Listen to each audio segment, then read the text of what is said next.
할렐루야. 우리 맥주 감사 주일 오후 예배에 참여하시는 우리 모든 성도님들을 축복합니다. 오늘 맥주 감사 주일인데 우리가 살아가면서 누렸던 모든 것이 다 하나님의 은혜임을 고백합니다. 그리고 또 앞으로도 함께 하실 주님을 기대하며 우리 찬양하며 나가도록 하겠습니다. 기도하고 찬양하겠습니다. 좋으신 사랑의 하나님 감사합니다. 주님께서 저희에게 베풀어 주셨던 모든 것들을 감사의 고백으로 담아 주님께 영광 올려드리기를 소망합니다. 주님 찬양할 때에 저희들의 입술의 고백이 그저 찬양의 가사가 아니라 우리의 마음의 고백이 되게 하여 주시옵소서. 우리가 드리는 이 고백 속에 하나님이 기뻐하실 줄 믿습니다. 그리고 영원토록 함께 동행하시는 주님의 크신 사랑과 은혜에 날마다 감사의 고백으로 나아갈 때 우리의 믿음이 더 깊어지게 하여 주시옵소서. 이 시간 주님 홀로 영광 받아 주시기를 원하옵고 예수님의 이름으로 기도드립니다. 아멘. 우리 함께 찬양 감사 위에 감사 찬양하겠습니다.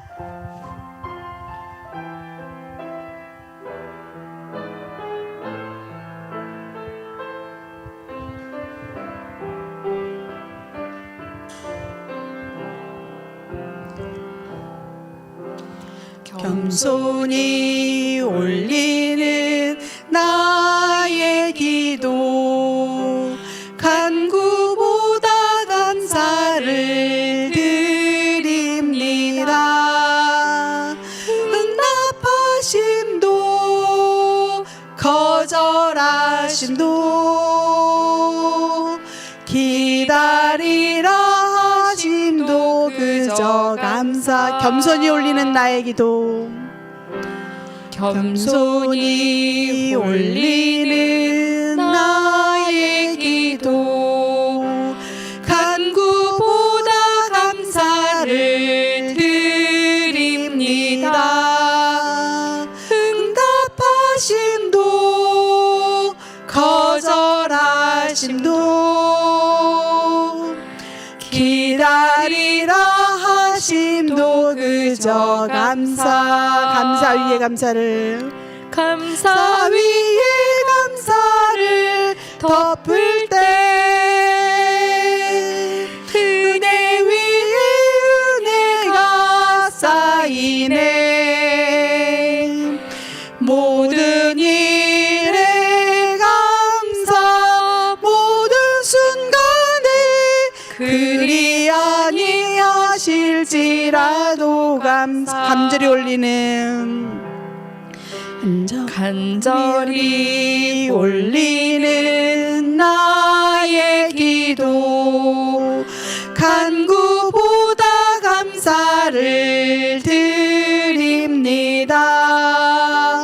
기쁜 날에도 고통 중에도 주가 일하심을 믿으며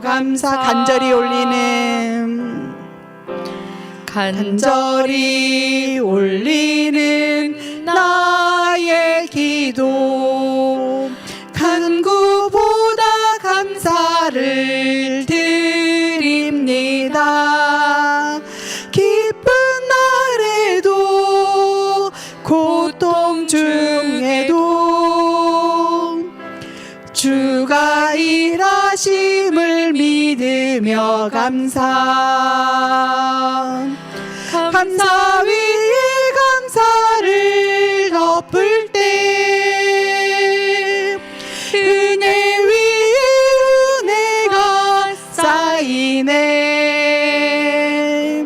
모든 일에 감사 모든 순간에 그리 아니하실지라도 감사 위에 감사를 덮을 때 감사 위에 감사를 덮을 때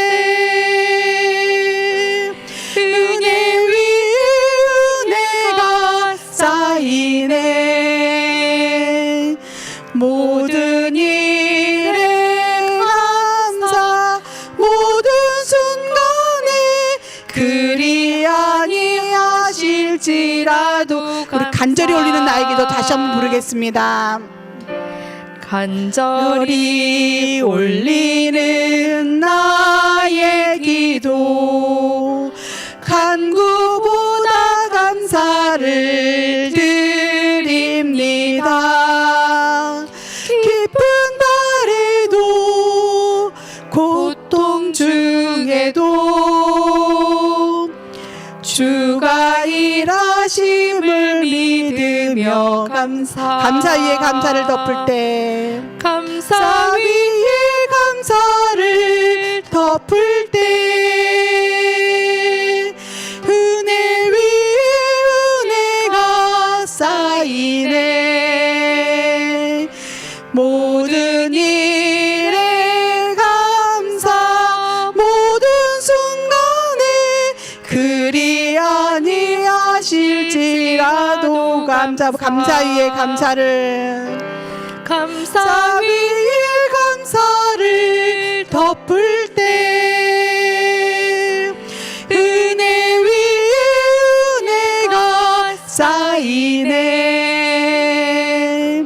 모든 일에 감사 모든 순간에 그리 아니하실지라도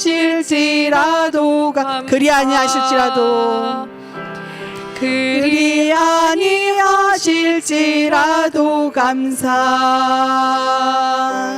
그리 아니하실지라도 감사. 아멘. 우리 왕이신 나의 하나님을 높이겠습니다.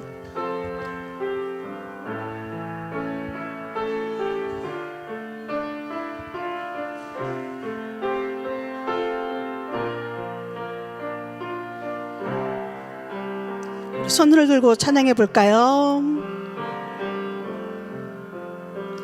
왕이신 나의 하나님 내가 주를 높이고 영원히 주의 이름을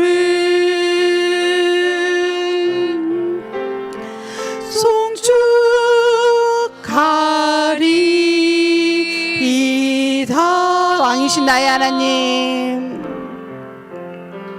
왕이신 나의 하나님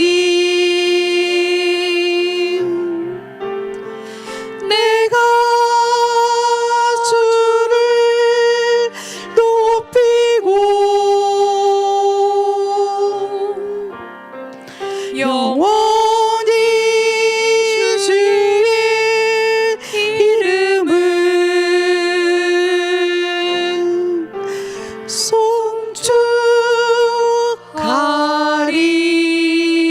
송축하리이다.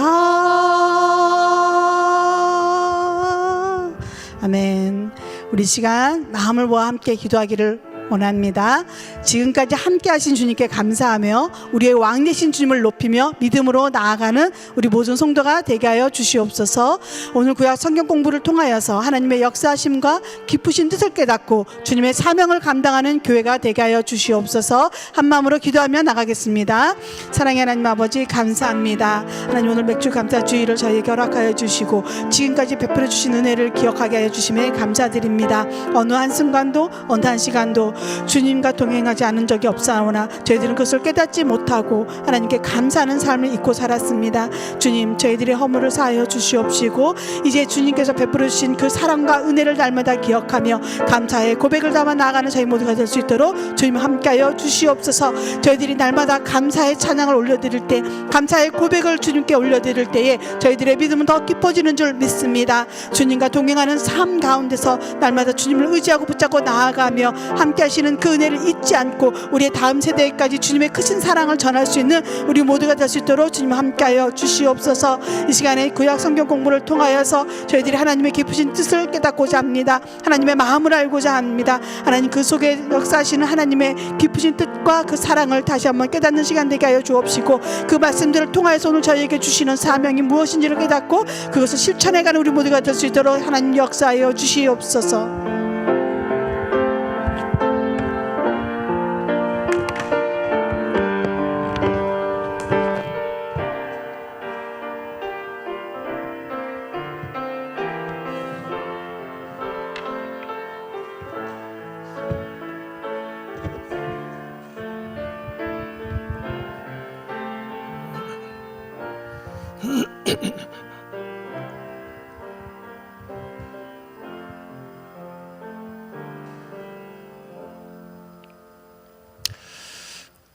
사랑과 은혜가 충만하신 아버지 하나님, 이 오후 시간에도 주의 성호를 찬양하며 하나님 앞에 예배드릴 수 있도록 귀한 은총 베풀어 주심을 진심으로 감사드립니다. 특별히 교단 성경 공부 8과를 진행하게 될 때 우리의 믿음이 더욱더 자라가게 하여 주시옵소서.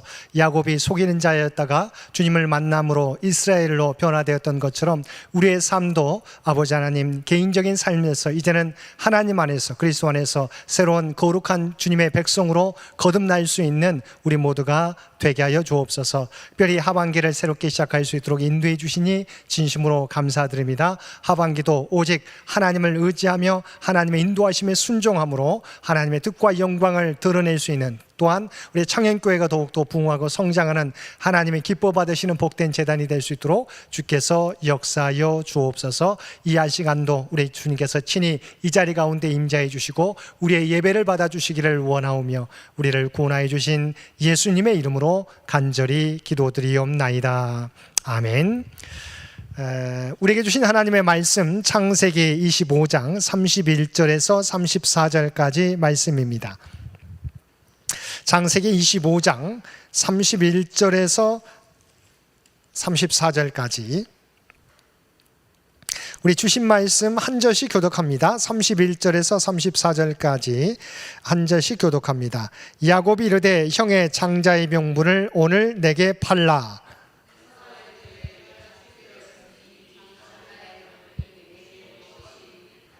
야곱이 이르되 오늘 내게 맹세하라. 에서가 맹세하고 장자의 명분을 야곱에게 판지라.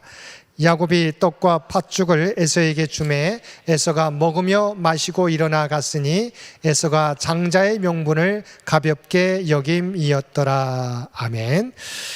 특별히 이 시간 우리 드보라의 특송이 있을 텐데요. 먼저 드보라의 특송을 전하기 전에 간단하게 말씀드리면, 하나님의 구원 역사가 아브람, 이삭, 또한 장자로 보면 에서가 이어지게 되지만 사실은 아브람, 다음에 사실은 이삭은 좀 잠시 동안 다루게 되고 사실은 이 아브람에서 어떻게 보면 야곱으로 거의 넘어간다고 보면 됩니다. 그래서 하나님의 구원 역사가 아브람, 이삭, 에서가 아니라 야곱을 통해서 이루어지는 그 내용을 오늘 본문 가운데 배우게 될 터인데, 그러면 야곱이 뛰어나서냐? 아니죠.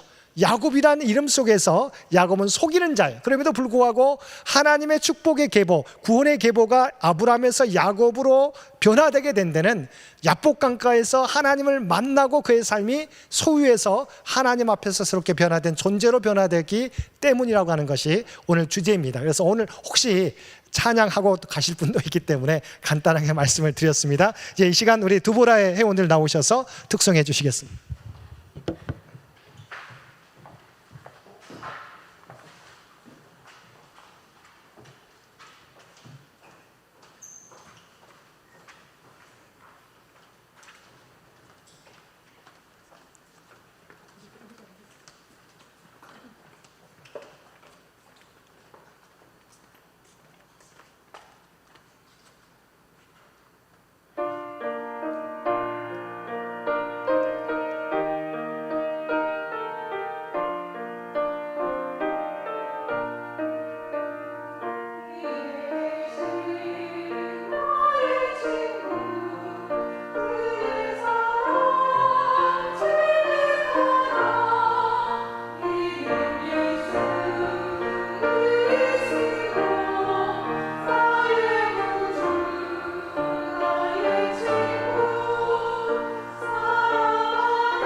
우리 두보라 회원들 하나님 앞에 귀한 특송해 주셨는데요. 하나님께서 우리 두보라의 특송을 기뻐 받으신 줄로 믿습니다. 우리 수고해 주신 우리 두보라 회원들 우리 한번 박수해 주시면 고맙겠습니다. 감사드립니다. 오늘 이 시간 우리가 우리 교단 성경 공부 8과 소유에서 존재로라고 하는 주제입니다. 소유에서 존재로.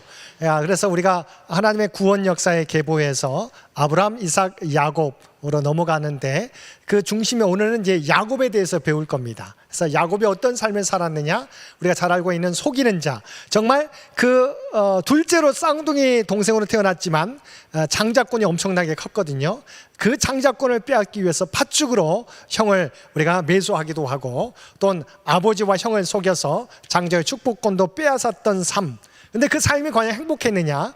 고통스러웠죠. 그것 때문에 라반까지, 우리가 하란까지, 외삼촌의 집에까지 가서 고생하게 되는데, 그곳에서도 아내를 얻기 위해 20년 동안이나 고생하게 되는 것이죠. 늘 끊임없이 야곱은 야곱의 이름 따라서 살아갔어요. 근데 하나님은 그를 야곱의 우리 야복강가로 부르셨지 않습니까? 고향으로 돌아오는 길에 에서를 만나게 되는데, 형 에서를 만나게 되는데 두렵지 않습니까? 400명이나 군사를 끌고 오는 에서 형, 두려움 가운데 야복강가에서 천사를 만나 우리 밤새도록 씨름하게 되는 것, 그 가운데서 환도뼈가 끊어짐에도 불구하고 천사를 놓지 않았던 야곱. 그래서 하나님께서 야곱에게 내 이름이 무엇이냐 물으시고 야곱이니다 속이는 자라고 하는 고백을 하게 돼요. 그런데 하나님께서 이제는 야곱이라 하지 말고 이스라엘이라 하라 라고 그의 이름이 변화되게 되는 것이죠. 그러니까 속이는 자에서 이제 하나님과 겨루는 사람, 하나님과 하나님을 만나고 새롭게 변화된 사람으로 이름이 바뀌어지는 야곱. 그래서 소유에서 존재로, 이것은 야곱의 삶을 상징적으로 의미하는 주제라고 말할 수 있겠습니다. 그러면 그 소유에서 존재로 한번 말씀을 보겠습니다. 오늘 본문 말씀이 25장에 나와 있는 말씀이 야곱이 그의 형에게 팥죽 한 그릇으로 장자의 명분을 사게 되는 내용이 나오게 되는 것이죠. 넘기겠습니다. 자, 프롤로그, 그러니까 주제죠. 자, 족장사라고 하는 아브라함, 이삭, 야곱으로 이어지는, 또 야곱에서 우리가 말하는 요셉으로 이어지는 그 가운데 하나님께서는요, 자, 아브라함, 이삭인데 또한 그의 이삭의 첫째 아들 쌍둥이 형 에서로 이어지게 되지만, 그런데 하나님은 뭐예요? 족장사 이야기는 이삭과 에서를 뛰어넘어 야곱으로 이어지는데 그 속에 구원사의 신비가 담겨 있다라고 하는 거죠. 아브라함, 이삭, 야곱인데 원래는 이제 에서가 장자잖아요. 아브라함, 이삭, 에서로 이어져야 되지만 아브라함, 이삭, 야곱으로 이어지게 되고, 이삭은 잠시 우리가 정말 순종의 아들, 아브라함의 아버지가 자기를 모리아산에서 죽이려고 해도 순종했던 이삭, 사실은 조용한 인물로 등장하게 되죠. 또한 하나님께서 100배의 열매를 거두게 했었던 축복의 사람이기도 합니다. 그러나 하나님은 구체적으로 이삭은 짧게 지나가게 하시고 중심 인물로 야곱으로 이 족장사 이야기가 이어가게 된다라고 하는 부분들 잊지 마시기 바랍니다. 그러면 야곱이 정말 뛰어난 사람이어서 그러느냐? 아니에요. 험난하고 고독한 삶을 살았던 속임수의 거장, 야곱이라는 이름이 발 뒤꿈치를 잡은 자라고 하는 의미도 있지만 속이는 자라고 하는 의미도 있지 않습니까?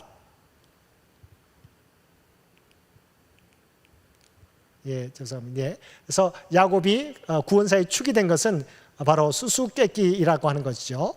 그 중심에는 야복강가에서 어떻게 그러면 야곱이 속이는 자의 인물이었던, 상징되는 인물이 어떻게 하나님의 구원 역사의 주인공이 될 수 있었느냐? 그것은 야복강가에서 변화, 깨어짐이 자리 잡고 있었다. 그 내용을 하나하나 살펴보겠습니다. 야곱의 이야기입니다. 넘기겠습니다. 자, 시대적 배경 넘기입니다.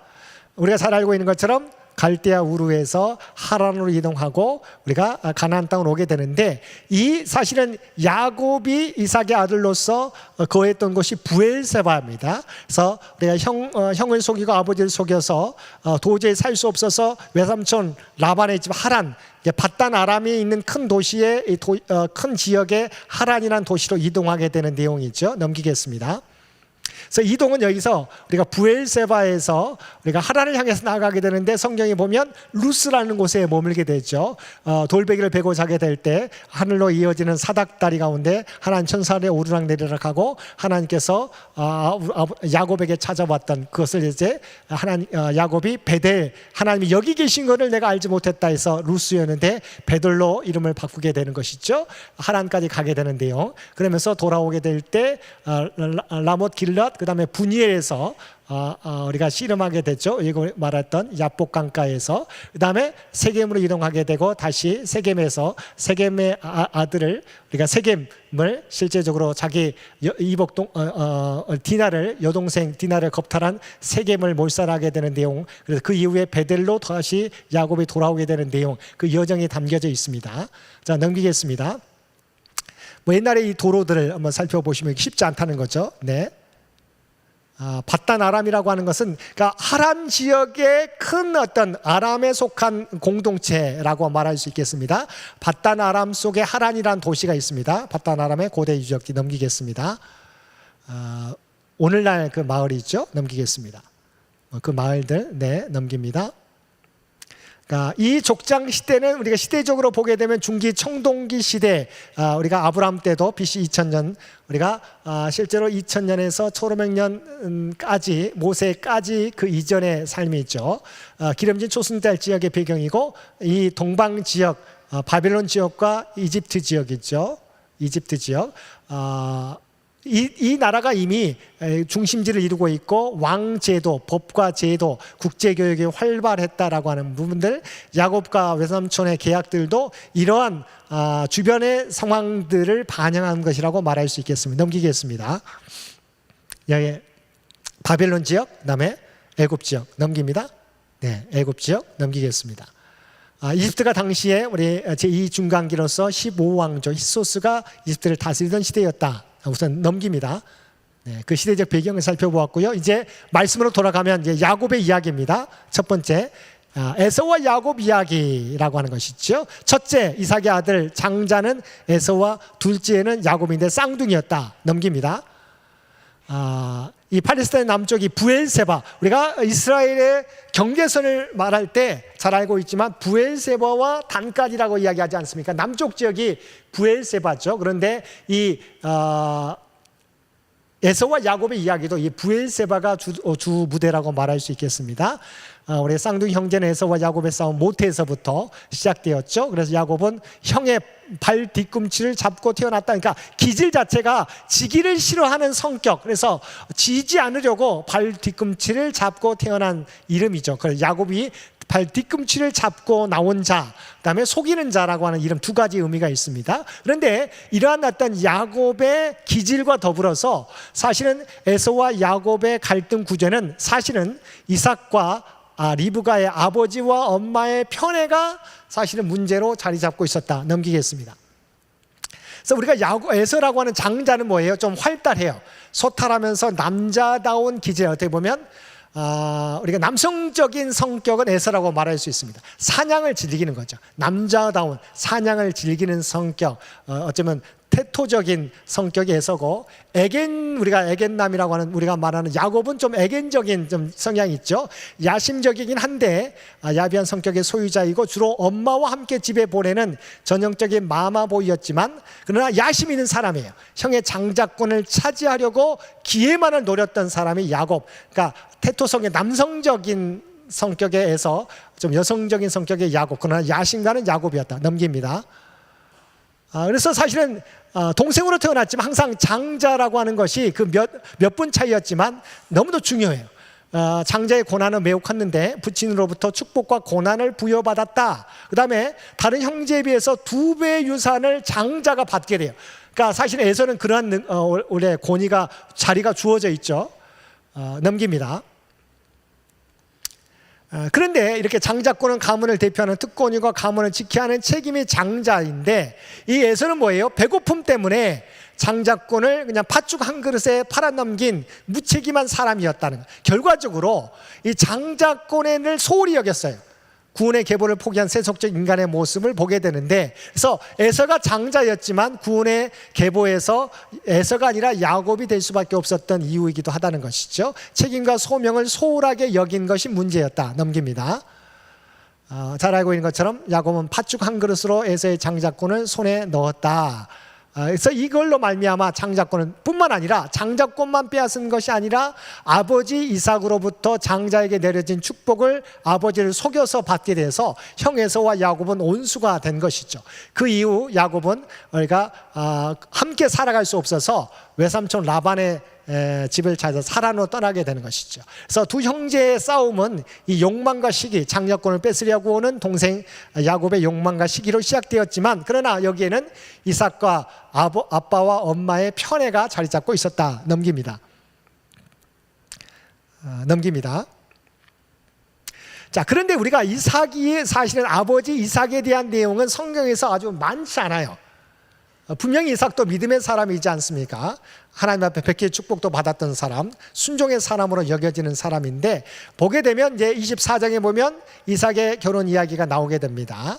25장에는 야곱의 출생 이야기가 되고, 27장에는 야곱의 축복 이야기가 나오게 되는데, 구체적인 이야기는 사실은 26장, 그러니까 우리가 아브라함과 야곱의 이야기에 끼어 있어서 26장의 우물파기, 그 다음에 아비멜렉과 부엘세바에서 언약을 맺는 그 내용도 나오게 되는 26장뿐, 그러니까 그랄에서의 이삭은 우리가 그렇게 내용이 많지 않다는 것이죠. 그래서 창세기는 야곱의 생애를 통해서 이 축복의 구원의 계보가 이어져 간다라고 하는 것이, 족장 계보가 이어져 간다라고 말할 수 있겠습니다. 넘기겠습니다. 우리가 이삭이 부엘세바에서 아비멜렉과 맺었던 그 언약의 우물이 있죠. 이것은 아브라함 때도 마찬가지입니다. 부엘세바의 에셀 나무는 이제 아브라함이 부엘세바의 에셀 나무를 심었다라고 하는 것. 넘깁니다. 그래서 아브라함이 창세기 21장에 부엘세바의 에셀 나무를 심었던 것, 이용은 하나님 이름을 불렀고, 사무엘상 22장에서도 사울이 에셀 나무를 심었다. 그 아래에서 다스렸다. 에셀 나무는 척박한 땅에서, 이게 사막 기후에서도 잘 자라서 10m에 이를 정도 생명력이 강한 나무라고 하는 것이. 넘기겠습니다. 부엘세바의 들판이죠. 넘깁니다. 그래서 이 장자권을 우리가 소홀히 여겼던 에서는 또 사실은 하나님의 백성들과 결혼하지 않고 또 이방 민족 해족 속의 딸들을 아내에 맞이해 가지고 결과적으로 아버지 이삭과 어머니 리브가의 근심을 주었던 사람, 그러니까 장자의 권리를 갖고 있지만 그러나 그것을 소홀히 여겼던 사람이라는 것이 계속 드러나게 됩니다. 넘기겠습니다. 이제 에서에게 이제 이삭의 죽음이 가까워오게 될 때 이제 에서에게 장자의 축복을 주겠다고 하죠. 그래서 이 이삭과 에서의 아빠와 장자 이야기를 엿들은 이 어머니와 야곱이 모의해서 늙어서 좌우분별이 눈이 어두운 이삭을 속이려고 하게 되는 것이죠. 그래서 에서가 장자가 받아야 될 장자의 복을 훔치는 내용이 있죠. 넘기겠습니다. 똑같이 넘깁니다. 이 일을 나중에 알게 됐죠. 사냥해서 아버지를 위해서 축복을 받기 위해서 이제 짐승을 잡아서 이제 음식을 마련해서 아버지한테 갔는데 어떻게 해요? 이미 야곱이 이삭이 야곱에게 축복을 다 해줘 버린 거죠. 사냥을 마친 에서는 아버지에게 음식을 가져왔으나 이미 축복은 야곱에게 내려진 뒤였습니다. 분노한 에서는 야곱을 죽이려 했고 리브가는 야곱을 어쩔 수 없어서 일어났던 갈등 구조가 있기 때문에 하란에 있는 외삼촌 라반에게 도피하게 만들었다는 것이죠. 넘깁니다. 그러니까 사실 에서는 하나님의 창조와 구원의 섭리를 지키며 이어가야 될 사실은 장자였어요. 가정의 제사장의 책임이었지만 그것을 저버린 인물이었다는 것이죠. 배고픔을 못 이겨서 팥죽 한 그릇의 장자권을 팔아버린 무책임한 행동은 하나님의 경륜과 구원의 계보를 폐기하게 된 인물이었다. 넘깁니다. 그래서 이제 야곱이 외삼촌 하란을 향해서 나아가게 됩니다. 자, 넘깁니다. 아까 말했던 것처럼 야곱은 어머니와 모의해서 아버지를 속여서 장자의 복을 훔치게 됐죠. 이 일로 말미암아 야곱이 외삼촌 라반의 집을 향해서 나아가게 됐다. 그런데 이것은 결과적으로 자신의 야곱의 욕심과 교활함의 결과였다고 말할 수 있겠습니다. 넘깁니다.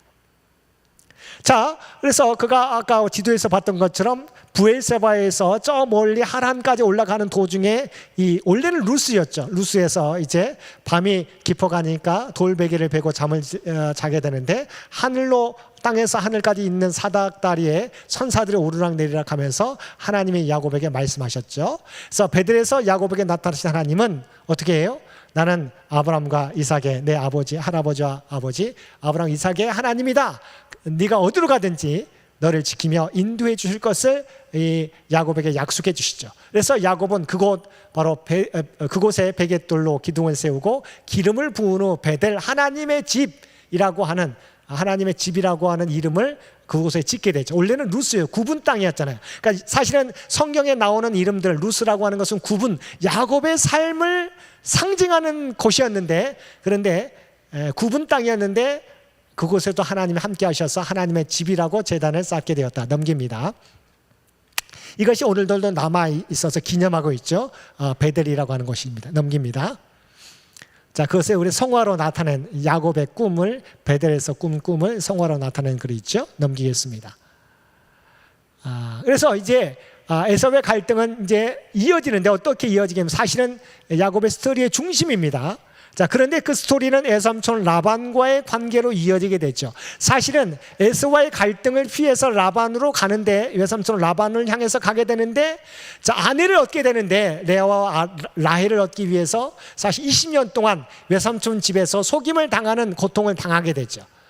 편안한 삶을 살지 못하게 되고, 원래는 라헬을 결혼하기 위해서 수고했는데 큰딸이었던 레아를 결혼시키고, 또한 그러니까 야곱과 결혼하게 하고 라헬을 얻기 위해서 7년 동안 또 고생하게 되고 또 6년 동안 또 고생하게 되는 총 20년 동안 그 라반의 집에서 모습으로 살게 되는, 또한 임금도 10번이나 삼촌 라반으로부터 사기를 당하게 되는 고통을 당하게 됩니다. 넘깁니다.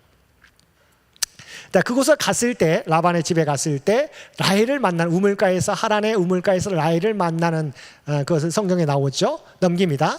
그 하란의 우물도 이렇게 기념하고 있습니다. 넘깁니다. 라벨과의 결혼, 그러니까 야곱의 외삼촌의 속임수로 레아와 원치 않은 결혼을 7년 동안 수고했잖아요. 왜냐하면 결혼하려면 그 결혼하는 딸의 가정에 우리가 재산을 어느 정도 줘야 되는데, 그래서 재산이 없었기 때문에 7년 동안 고생하지 않습니까? 노동으로 갚지 않습니까? 7년이 돼서 결혼하게 되는데 누구였어요? 라헬이 아니라 레아였어요. 그러니까 라헬을 얻기 위해 또 7년을 더 수고하게 되는, 그래서 14년 동안 우리가 일하게 되고 또 양들을 얻기 위해서, 재산을 얻기 위해서 6년 동안 더 고생하게 되는. 그런데 문제는 뭐였습니까? 야곱이 사랑했던 사람은 레아가 아니라 라헬이었는데, 레아는 우리가 자녀들을 잘 낳게 되는데 라헬은 낳지 못하는 아픔이 있었다고 하는 것이죠. 넘기겠습니다. 그래서 우리가 잘 알고 있는 12지파, 그러니까 이스라엘의 12지파는 야곱의 자녀들로부터 나오게 되지 않습니까? 자, 그렇게 됐을 때 첫 번째 우리가 레아의 아들들 뭐예요? 이 첫 번째 루벤, 시므온, 레위, 유다예요. 루벤, 시므온, 레위, 유다. 레아는 4자녀를 낳게 되는데 라헬은 아이를 갖지 못합니다. 그래서 어떻게 합니까? 그의 여종 우리가 비라를 통해서 아들을 낳게 되는데 우리가 단과 납달리를 낳게 됩니다. 자, 넘깁니다. 비라를 통해서 단과 납달리. 그러니까 레아도 우리가 자기의 실바를 통해서 아들을 낳게 되는데 갓과 아셀을 낳게 됩니다. 넘깁니다. 갓과 아셀. 그 다음에 레아가 또 추가로 하나님께서 레아에게 또 문을 열어주셔서 이스라엘과 스불론을 낳게 될 뿐만 아니라 딸 디나도 낳게 된, 나중에 우리가 디나가 겁탈 당하게 되는 세겜의 족장의 아들에게 겁탈을 당하게 되는. 그래서 사실은 레아는 6명의 자녀를 낳게 돼요. 라헬은 여기까지 아이를 갖지 못하지 않습니까? 여종을 통해서 단과 납달을 낳게 되지만, 그런데 낳지 못하다가 우리가 잘 알고 있는 요셉을 낳게 되는 것이죠. 11번째 아들 요셉, 나중에 죽게 될 때 베냐민을 낳다가 라헬은 죽게 되죠. 그래서 이게 12지파를 형성하게 된다. 넘기겠습니다. 야곱의 재산이 늘어나게 되는 거죠. 그러니까 사실은 라반이 제대로 품삯을 계속 속이는 거죠. 그래서 나중에는 떠나려고 하니까 정해진 대로 품삯을 주겠다 약속하게 되고, 그래서 정하라, 야곱이 아롱진 것, 그러니까 내가 삼촌 라반의 것에서 좋은 것 말고 나쁜 것을 내가 취하겠습니다라고 하게 되는 것. 그래서 이렇게, 그런데 하나님은 야곱에게 복을 주셔서 소유가 늘어나게 하신다. 넘깁니다. 이렇게 늘어나게 되니까 뭡니까? 이미 외삼촌이 싫어하게 되죠. 외삼촌의 아들들도 싫어하게 돼요. 라반의 아들들도 자기 아버지의 소유를 야곱이 뺏어간다고 생각했던 것이죠. 라반의 태도가 냉담해지게 되는 것을 보면서 이제 야곱이 고향으로 돌아갈 것을 생각하게 되는 것이죠. 넘깁니다. 그래서 실제적으로 자기의 모든 재산과 자기의 아내와 자녀들을 데리고 고향을 향해서 떠나가게 되는 것이죠. 그런데 야곱의 도주를 알게 된 라반이 급하게 추격하는데 뭐예요? 죽이려고 했었지만 하나님께서 라반의 꿈에 나타나셔서 야곱을 해하지 말라고 말씀해 주시죠. 넘깁니다. 그래서 이게 이제 우리가 그림에서도 야곱의 리턴이 있죠. 그의 가족들과 함께 리턴하는 그 성화로 나와 있는 고향에서 떠나는 야곱의 가족들. 넘깁니다. 야곱과 라반이 언약을 맺게 되는 것이죠. 그러니까 사실은 라반이 야곱을 뒤쫓아 죽이려고 했었지만 하나님께서 막으셨죠. 그래서 야곱과 라반이 언약을 맺게 됩니다. 그곳이 이제 갈르앗이라는 곳, 증거의 무더기인데 우리가 갈르앗은 우리가 잘 알고 있는 미스바라고 알려지게 되는 감시탑 막누라는 곳에서 이 야곱과 라반이 언약을 맺게 됩니다. 넘기겠습니다. 자, 여기서 중요한 것은 고난의 현장에서 야곱이 하나님이 찾아오실 때 하나님을 만난 거예요. 그러니까 야곱이 하나님을 찾았건 아니고, 근데 하나님이 사실 야곱을 찾아와 주셔서 만나 주신 거죠. 그래서 야곱이 이렇게 속이는 자였지만 새롭게 변화되었다. 중요한 것은 투쟁에 이렇게 얻기 위해, 소유를 얻기 위해서 투쟁하는 현장 속에서 하나님을 만나고 하나님과의 관계 속에서 새로운 삶이, 야곱의 삶이 변화되었다는 것이죠. 넘기겠습니다. 그래서 야곱은 돌아오는 길에 하나님의 사자를 만나게 되고 거기서 하나님의 군대를, 우리가 군대라고 이름을 붙이게 되는데 우리가 말하는 마하나임이죠. 마하나임이 하나님의 군대라고 하는 의미. 위기의 순간마다 하나님을 만남으로 야곱이 변화됩니다. 특별히 이제 그 다음 장은 야복강가에서 하나님을 만나게 되는 거. 넘깁니다. 중요한 것은 이 속임의 야곱이 어떻게 변화되느냐, 바로 야복나루에서의 하나님을 만났기 때문이다. 넘기겠습니다. 자, 야곱의 스토리는 사실은 야복강이라고 하는 이곳에서 절정을 이루게 됩니다. 사실은 한계 상황이죠. 분노한 형을 이제 에서를 고향으로 돌아가면 만나야 돼요. 또한 근데 알고 봤더니 지금 형은 400명의 군사를 이끌고 자기에게 오고 있었어요. 그러니까 어떻게 대처해야 될지 겁이 나게 되죠. 넘기겠습니다. 야복강은 이렇게 급류가 흐르는 골짜기였다. 넘깁니다. 근데 아까 말했던 야곱이 그곳에서 천사를 만나게 되고 하나님과 씨름하게 되죠. 이 역사를 통해서 처절한 투쟁의 현상 속에서 하나님을 찾았고 하나님을 만남으로 야곱이 변화되게 되는 것이죠. 넘깁니다. 그러니까 사실은 이것은 야곱의 이 인간적인 결함, 속이는 삶을 살았던 것이 정당화되는 게 아니에요. 야곱이 당한 고난들은 사실은 편협함, 성격에 대한 하나님의 심판이라고 볼 수 있는 것이죠. 속임을 당하고 나중에는 자기 아들들에 의해서 사랑하는 아들이 죽었다고 하는, 요셉이 죽었다고 하는 속임을 또한 당하게 되는 그런 아픔이 있죠. 심판을 당하게 되지만 그럼에도 불구하고 야곱이 하나님의 구원의 역사 속에서 구원의 족장, 위대한 구원사의 계보를 잇게 되었던 것은 하나님께서 찾으셨을 때 하나님을 만나고 그가 변화되었기 때문이라고 하는 것이죠. 넘기겠습니다. 야복강가에서 천사와 씨름하는 것이죠. 그래서 야곱은 식구들을 먼저 보내죠. 형을 위한 선물을 먼저 보내고 점차적으로 형제들을, 아내와 자녀들을 나누어서 보내게 되는 것이죠. 혼자 남게 될 때 야복강가에서 자기에게 찾아온 하나님과 씨름하게 되죠. 우리가 알고 있는 것처럼 허벅지 관절, 환도뼈가 어긋나게 되는데 하나님의 사자를 놓지 않았다는 거죠. 근데 여기서 환도뼈가 어긋났다고 하는 것은 사실은 인간의 남성의 생식기와 모든 능력, 힘의 근원을 잃어버린 거예요. 그럼에도 불구하고 그가 이 사자를 놓지 않았다는 것이죠. 자기의 모든 것, 자기가 의지했던 모든 것이 파괴되었음에도 불구하고 그는 하나님을 놓치지 않았어요. 그래서 사실은 야곱은 욕심과 이기심, 골모술수의 사실은 상징이에요. 그런데 그 모든 것이 무너지는 순간이 야복강가였어요. 그럼에도 불구하고 자기의 모든 것을 잃어버린 것 같은, 힘을 잃어버리게 되었지만 하나님을 붙잡게 되었다는 것이죠. 넘기겠습니다. 그래서 하나님 사자가 묻습니다. 내 이름이 무엇이냐? 야곱입니다. 속이는 자입니다 라고 의미잖아요.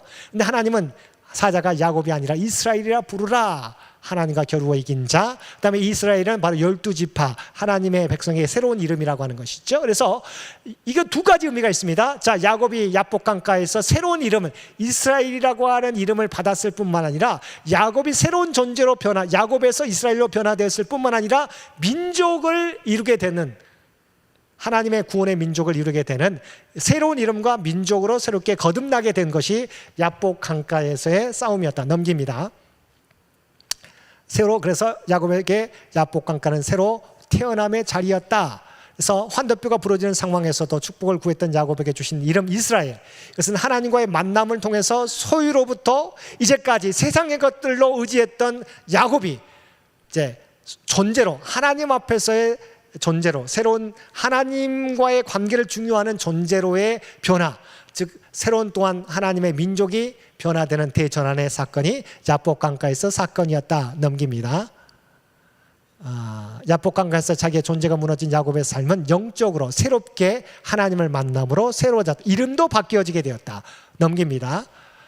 야복강가에서 이제 해가 떠오르게 되는데 분이엘이 있죠. 하나님의 얼굴, 분이엘이라고 하는 하나님의 얼굴이라는 거예요.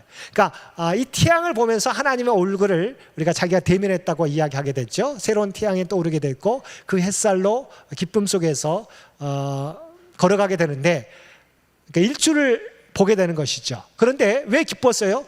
자기의 환도뼈는 어긋나서 절게 되었는데 하나님을 만났고 새롭게 변화되었기 때문이라고 하는 것이죠. 넘기겠습니다. 그래서 이스라엘이라고 하는 이름은 새로운 존재 상징입니다. 그러니까 에릭 프롬의 말을 빌리면 우리가 소유에서 존재로의 전환이듯이 사실은 야복강가는 야곱의 삶이 소유에서 이제 하나님의 관계 안에서의 자신, 이스라엘로 변화되는 존재로의 전환, 새로운 변화가 일어나게 된 것이죠. 이로써 속임수로 되겠던 야곱의 삶이 하나님의 뜻을 향하는 세계로 바뀌고 있었다. 나중에 우리가 알고 있는 것처럼 야곱이 요셉을 통해서 애굽의 바로 왕을 만나게 될 때 자기의 삶에 대해서 뭐라고 고백합니까? 나는 험악한 삶을 살았다라고 고백하지 않습니까? 그러니까 자신은 속임의 삶을 살다가 사실은 이런 고난을 많이 겪게 되었어요. 그럼에도 불구하고 하나님의 구원의 계보를 읽게 되는 하나님의 구원 백성이 되었다고 하는 것이죠. 넘깁니다. 자, 그러면서 이제 에서와의 화해입니다. 하나님과 만난 다음에 어떤 일이 벌어지게 되는가? 자, 증오심으로 동생을 죽이려고 했던 형, 또한 형의 축복을 가로챘던 동생의 극적인 만남이 그 이후에 이루어지게 되는 것이죠. 그래서 야곱은 7번이나 머리를 숙이며 형에게 다가갔죠. 이게 에서와 야곱의 만남이죠. 근데 야곱의 진실이 어린 참의 마음이 형에게 전달되었고, 그리고 두 사람은 화해하게 되었다. 사실은 하나님을 만났던 야곱이 새롭게 변화된 모습, 그래서 하나님께서 이 에서의 마음도 변화시켜 주셔서 화해할 수 있도록 인도해 주셨다. 넘깁니다. 그래서 에서는 동생 야곱을 만난 후 목을 안고 입을 맞추고 울게 되었고, 동생 야곱은 형 에서에게 말했습니다. 내가 형님 얼굴을 배운 즉 하나님의 얼굴을 본 것 같습니다. 이렇게 변화되게 되죠. 두려움 속에서 하나님을 만난 다음에 이렇게 형의 얼굴로 형을 만나게 될 때 형의 얼굴도 하나님의 얼굴을 본 것과 같이 변화되었습니다. 이것은 하나님과의 만남 이후에 찾아왔던 형제 간의 화해와 용서와 평화의 관계로 변화된 것이죠. 넘기겠습니다. 그래서 이게 야곱의 고백인데, 제가 드린 이 선물을 받아주십시오. 형님께서 저를 이렇게 너그럽게 맞아주시니 형님의 얼굴을 뵙는 것이 하나님의 얼굴을 뵙는 듯합니다. 이제 새 번역 성경으로 번역된 겁니다. 넘기겠습니다. 자, 그런데 이와 같은 일이 벌어진 다음에 세겜 땅에서 어떤 일이 벌어지느냐, 또 아픔이 찾아오게 됩니다. 자, 넘깁니다. 잘 알고 있는 것처럼 우리 야곱의 첫 번째 아내 레아의 딸이었던 디나가 욕을 당하게 되죠. 야곱의 딸 디나가 하몰의 아들 세겜에게 강간을 당하자 분노한 야곱의 아들들이 속임수를 쓰게 되죠. 우리 결혼해달라고 요구하게 되자 우리는 이방민족과 할례를 받지 않은 사람과 결혼할 수 없다. 할례를 받으면 우리가 결혼시켜주겠다. 그래서 사실은 세겜과 성읍들의 사람들이 할례를 받잖아요. 이 약속을 했으면 지켜야 되는데 뭐예요? 할례를 받으니까 남자들이 전쟁에 참여할 수 없으니까 그 순간 바로 디나의 오빠들이 특별히 시몬과 레위가 기습 공격해서 이 하몰의 아들 세겜 모든 족속들을 멸해버리죠. 모든 남자를 죽이고 야곱의 앞서에서 성읍을 차지하게 되는 것이죠. 그러니까 이 모습을 야곱이 듣게 돼요. 이것은 야곱이 행한 것이 아니라 야곱의 아들들이 행한 거잖아요. 그래서 넘깁니다. 야곱이 다시 베델로 돌아가게. 그러니까 야곱의 집안 모든 사람을 정결하게 하고 처음 하란을 향해서 가다가 하나님을 만났던 베델로 돌아가게 돼서 제단을 쌓은 후에 하나님의 이름을 부르며 예배를 드리게 됩니다. 그래서 야곱이 다시 한번 이스라엘의 이름을 기억을 주신 것을 기억하고 복을 약속해 주셨다. 그러니까 다시 하나님을 만났지만 여전히 자기 아들들로 인해서 고통을 당하게 되자 야곱이 하나님을 만났던 베델로 돌아가서 제단을 쌓게 되었다라고 하는 것이죠. 넘기겠습니다. 다시 한번 아까 말했던 레아의 6 아들과 딸, 그다음에 라헬에게서 요셉이 나왔는데 마지막 베냐민을 낳다가 라헬이 죽게 되는 것 넘깁니다. 야곱의 아들들과 에서의 계보는 그러니까 우리가 야곱의 아버지 에서의 아버지 이삭이 죽게 됐을 때 180세 세상을 떠나게 됐을 때 에서와 야곱이 함께 그의 장례를 치르게 됩니다. 어머니 리브가가 묵혔던 막벨라 굴에 아브람도 묵혔던 그곳에 이삭 뚝을 장례를 치르게 되시죠. 그런데 이 장례를 마친 다음에 에서의 자손들은 에돔으로 이동하게 되죠. 그래서 이삭의 아들이지만 에서는 이삭의 장자였지만 그러나 에돔 족속, 에돔 지역으로 이동하게 돼서 바로 그곳에서 살게 돼서 사실은 같은 형제였지만 이스라엘은 야곱의 12아들들을 통해서 계보가 이어지게 되고 이 에돔 족속, 에서의 후손들은 이스라엘과는 또 다른 민족으로 또한 형성되는 것을 보게 되는 것이죠. 다른 민족의 역사를 이어가게 되는 것을 보게 됩니다. 넘기겠습니다. 구원사적 의미. 자, 하나님께서 구원의 계보로 삼는 것은 인간의 모습을 보고 하시지 않는다는 거죠. 하나님께서 아브라함의 신앙을 높이신 이유는 그의 도덕성이나 인간적인 완전함 때문이 아니었다는 것이죠. 다가온 최악의 위기 속에서 모든 걸 내려놓는 무한한 포기를 통해 하나님의 뜻을 받아들였기 때문이다. 자, 우리가 하나님의 도구로 사용되는 것은 인간적으로 뛰어났기 때문이 아니에요. 인간의 부족함도 있지만 하나님의 뜻을 바라보았기 때문이다. 하나님을 바라보았기 때문에 쓰임받게 되었다. 마찬가지입니다. 야곱도 마찬가지. 넘깁니다. 자, 원래 야곱입니다. 죄로 인한 하나님과 단절 이후, 그러니까 처음에 성경에 보죠. 아담의 죄로 말미암아 형제간의 경쟁은 가인이 아벨을 살해하는 비극을 낳게 되었죠. 이것은 이후에도 바로 에서와 야곱의 관계에서도 이어지게 되는데 이것은 부모의 편애 때문이었다라고 하는 것이죠. 넘깁니다. 아까 말했던 에서는 호탕한 남성적인 기질을 갖고 있었지만 그러나 장자권을 소홀히 여겼던, 그래서 하나님의 축복의 계보를 잊지 못했다. 넘깁니다. 야곱은 연약했지만 여성적인 성격도 갖고 있었지만 간사하고 속임수가 있고 야심이 가득한 사람이었죠. 그래서 형과 아버지를 속여서 장자의 축복을 받았지만 도리어 그것 때문에 20년 동안 떠돌이 생활을 해야 됐다. 두 아내를 얻기 위해서 20년 동안 고생해야 됐다. 그것은 야곱의 삶 가운데 우리가 계속되는 것을 보게 되는 것이죠. 넘깁니다. 그러니까 이런 야곱이에요. 그런데 하나님께서 야곱을 선택하신 이유는 야곱이 뛰어나서가 아니라고 하는 것이죠. 그래서 베스터만은 윤리나 신학자 베스터만은 윤리나 도덕적 기준에서 출발하면 올바른 해석에 이를 수 없어요. 왜 하나님이 이런 야곱을 선택하셨을까? 신학적으로 우리가 질문하게 되면 사실 올바른 해석에 이를 수 없어요. 그런데 사실은 우리 모두는 야곱뿐만 아니라 우리 모두가 본질상 죄인이라고 하는 부분은 우리가 기본적으로 동일하다고 하는 것이죠. 야곱과 그의 가족들은 똑같이 속임수와 편애로 가정을 파괴하는 것을 또한 보게 되는 것이죠. 그렇지만 넘깁니다. 이런 인간이에요, 야곱이. 그렇지만 야곱은 아브라함과 이삭이 하나님을 향한 깊은 신앙과 경외심을 갖고 있었어요. 그래서 속임수의 사람이었지만 하나님을 두려워하는 마음과 하나님을 향한 영혼의 갈구가 있어서 하나님은 야곱을 선택하셨다라고 하는 것이죠. 넘깁니다. 이게 우리가 당연하게 생각하는 것이죠. 신앙의 사람은 당연히 윤리적이고 도덕적이어야 된다고 우리는 생각합니다. 그래야 되죠.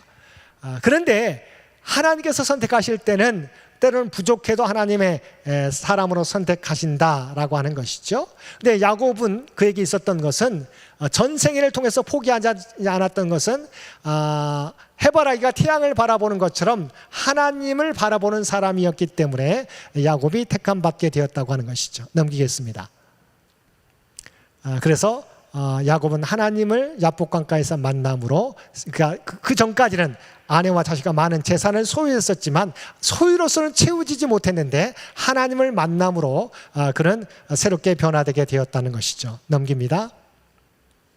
그래서 야복나루는 단순한 지명이 아니라 소유의 한계에 머물 것인지 새로운 탄생으로 나아갈 것인지 결정되는 갈림길이었다. 바로 이 야복강가에서 야곱이 변화됨으로 하나님의 도구로 쓰임받게 되었다는 것이죠. 이 말씀을 통해서 저와 여러분도 마찬가지인 것 같습니다. 우리도 부족해요. 근데 하나님이 저와 여러분을 하나님의 도구로 사용하시죠. 그래서 우리가 스스로도 생각해요. 왜 저 사람을 하나님께 택하셨을까? 왜 또 작은 우리 대한민국을 하나님의 도구로 사용하실까? 하나님의 기준은 세상의 기준이 아니라고 하는 거죠. 부족하지만 우리가 하나님을 바라보게 될 때 속이는 자였던 야곱도 하나님의 위대한 구원의 계보를 읽게 되는 사람이 되었다는 것이죠. 그런데 중요한 것은 그 사건은 궁극적으로 야복강가에서였다. 자기의 모든 것을 잃어버리는 거였지만 그러나 하나님을 만남으로 그의 인생이 소유에서 하나님 앞에 새로운 존재로 거듭나는 삶을 살게 되었다. 저와 여러분도 마찬가지라는 것이죠. 우리 창현교회도 마찬가지입니다. 대한민국도 마찬가지죠. 세상적으로는 사실은 보잘것없을 수도 있어요. 그러나 하나님을 의지하게 될 때 하나님께서 들어 사용하시면 하나님의 놀라운 구원의 도구로 사용되게 된다. 이제 우리가 전반기를 마쳤지 않습니까? 이제 후반기, 우리 전반기에 정말 우리가 온 힘을 기울여서 100주년 기념행사를 은혜 가운데 잘 마쳤지 않습니까? 이제 우리 하반기에 어떻게 해야 돼요? 이제는 다음 선교 100년을 준비해 가야 돼요. 사실은 다음 선교 100년을 200년이 되는 기념주의를 맞이할 사람은 아마 우리 중에는 없을 것 같아요.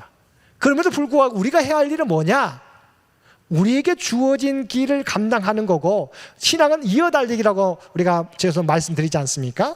우리 대해서 우리의 사명을 감당하면 하나님께서 우리 다음 세대를 통해서 우리가 또 알지 못하는 창현교회는 아직 교회는 아니지만 앞으로 하나님께서 창현교회로 삼으실 그 교인들을 통해서 하나님의 구원 역사가 계속하게 할 거라는 거죠. 그래서 우리는 소문 때로는 이 작은 수가 어떻게 선교 100년을 준비할지, 다음 선교 100년을 준비할까, 우리는 때로는 좀 까마득할 때가 있어요. 정말 어떻게 가능할까? 앞이 보이지 않을 때가 있어요. 근데 중요한 것은요, 우리의 힘으로 가능하지 않다는 거죠. 과연 100년 동안 우리의 힘만으로 이루어졌을까? 아니에요. 하나님께서 매 순간마다 함께 해주셔서 남은 자들을 통해서 여기까지 이르게 하신 거예요. 우리가 잘 알고 있지만 하나님의 구원 역사는 남은 자 사상이지 않습니까? 수많은 사람들을 하나님의 선택으로 하나님의 구원 역사의 계보로 삼지 않고 남은 자, 마지막까지 믿음을 지킨 사람들을 통해서 하나님의 구원 역사는 계속해 가신다는 것을 꼭 기억하실 수 있게 되길 바랍니다. 그래서 우리의 역할은 나에게 주어진 역할을 감당하면 되는 거예요. 그 미래를 보면서 우리가 걱정할 필요는 없다. 우리가 할 일을 하고 하나님은 그 다음 믿음의 세대를 이어가게 할 것이라는 것을 기억하시고 2026년의 남은 하반기도, 남은 우리의 인생도 그 믿음 따라 살아가시는 저와 여러분 모두가 되시기를 주님의 이름으로 간절히 축원드립니다. 함께 기도드리겠습니다. 사랑과 은혜가 충만하신 아버지 하나님, 속이는 자였던 야곱을 야복강가에서 하나님을 만나게 하심으로 하나님의 구원의 계보로 삼으신 것 진심으로 감사드립니다. 야곱의 모습이 우리의 모습인 줄 믿습니다. 아버지 하나님, 우리의 연약한 모습 가운데서도, 우리의 부족한 모습 가운데서도 그 모습을 감추어 주시고 하나님의 거룩한 백성 삼아 주신 것 진심으로 감사드립니다. 앞으로도 야곱이 하나님을 바라보며 나아가게 되었던 것처럼 우리 모두도 하나님을 바라보며 우리에게 맡겨주신 다음 선교 100년을 준비하는 우리 모두가 될 수 있도록 역사하여 주시옵소서. 특별히 2026년 하반기도 하나님 앞에 맡기며 나아갑니다. 우리의 직장과 사업 가운데 함께하여 주시옵소서. 주께서 친히 주장하여 주시고 인도하여 주셔서 복된 길, 아버지 형통의 길로 인도하여 주옵소서. 사랑하는 가정들마다 아버지 하나님 어려움 없도록 도와주시옵시고 살아나는 자녀들 앞길 가운데 우리 주님께서 한 사람 한 사람을 기억하여 주시고 그의 앞길이 형통함으로 열려지도록 귀한 은총 허락하여 주시옵소서. 또한 영육간의 강건함을 얻게 되어서 우리의 연약함이 하나님의 은혜 가운데 치유받고 회복되게 도와주시고 하나님의 귀한 사역을 감당하는 데 부족함이 없게 하여 주옵소서. 이 모든 간구 우리를 구원하여 주신 예수님의 이름으로 간절히 기도드리옵나이다. 아멘. 우리 다 함께 찬송 430장 1절만 부르겠습니다. 430장 1절입니다.